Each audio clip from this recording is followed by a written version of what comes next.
19-year-old Holly Burgard makes every kick count. Yep, open up. Good, Holly. Here we go, come on. Whether it's at practice at Messiah College or in a game. Holly has been kicking the soccer ball since she was 5. She lives in Mechanicsburg, and they had a rec league for her age, and we just signed her up for it, and she just fell in love with it.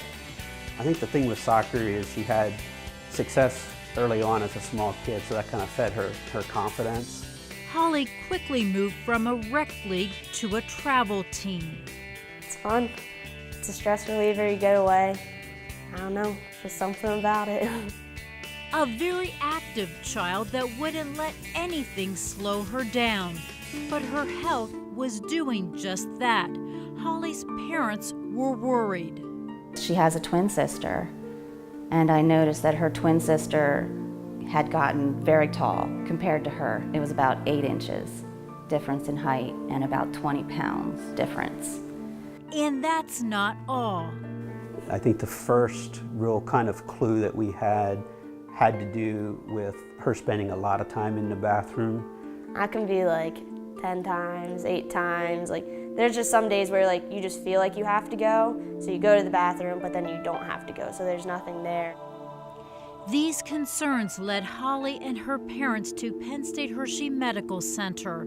Doctors diagnosed Holly with Crohn's disease. She was 10 years old. It was like, okay, first of all, what is it? Crohn's disease involves inflammation, persistent or chronic inflammation, that can really occur anywhere from the mouth all the way to the anus. And this is a chronic illness that is not curable. So this is a lifelong illness that people have to deal with that often has a very up and down disease course, with periods where people are feeling very well and then periods where patients can flare and have significant symptoms. Often we'll see diarrhea. So the patient will go to the bathroom many more times than they normally would. Their bowel movements are very loose. It was very scary because you just don't know what's going to happen. Doctors treated Holly with steroids to quiet the disease. Then she received infusions of the drug Remicade to keep the disease under control. So patients will come in once they're on a regular schedule, usually every 8 weeks, and are hooked up to an IV pole and will get the drug infused. You sit in like an infusion room, but it's kind of like a playroom for kids, and there's big comfy chairs, and you can watch movies, play board games, color, anything you could really imagine. You just don't even really know the medicine's going in. The medicine not only treated Holly's symptoms, but gave her a better outlook on the disease. I think one of the big things is when I had the infusions, like it wasn't just people for like Crohn's disease or little things like there was like kids dying of cancer in there, and you sit there and you're like, oh my gosh, they have it so much worse than me. Like, I have no reason to feel sorry for myself. A very wise attitude for someone so young. For the next 8 years, the Remicade infusions worked. Inside plant, change the direction, lower the hips. Good. Holly's soccer career soared as she joined the girls' soccer team at Messiah. This past December, the team won the national title for Division III girls soccer.